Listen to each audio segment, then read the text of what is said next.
আমাকে আরেকটা রুটি দে তো। হ্যাঁ দিচ্ছি।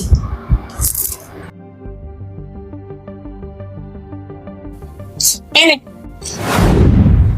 এটা তুই কি করলি? কেন রে, কি হয়েছে? তুই রুটিটা আমার দিকে ছুঁড়ে কেন মারলি? এখানে এত বড় একটা প্লেট আছে, প্লেটে তো দিতে পারতি। ও, প্লেট আছে না, কিন্তু তুই তো খাবারটা এভাবে দেওয়া পছন্দ করিস, তাই তোকে আমি খাবারটা এভাবেই দিলাম। আমি এভাবে খাবার দেওয়া পছন্দ করি মানে? তুই কি বলছিস? আমাকে একটু ক্লিয়ার করে বলবি? কেন রে, তোর মনে নেই তুই কিছুদিন আগে ঠিক কি করেছিলি? ও খাবি? এই নে।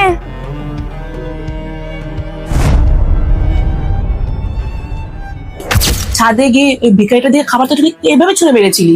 তুই তো চাইলে পারতি ভিখারিটাকে একটা প্লেটে করে খাবারটা দিতে।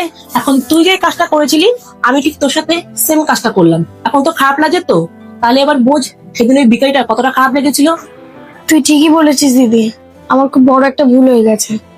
আজকে যদি তুই আমাকে এই শিক্ষাটা না দিতিস, আমি কখনোই এটা বুঝতাম না।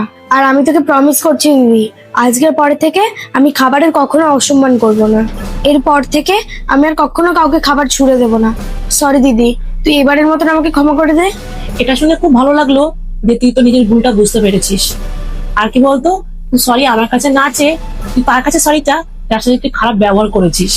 তাছাড়া কি ভূমি জানিস তো, আমাদের না খাবার নষ্ট করা কারই উচিত না, এতে মা অন্নপূর্ণা রাগ করে।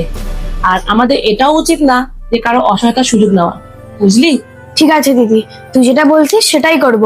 কালকে যখন এই ছেলেটা আসবে, তখন আমি ওর হাতে গিয়ে খাবারটা দিয়ে আসবো, আর ওর কাছ থেকে সরিও চেয়ে নেবো।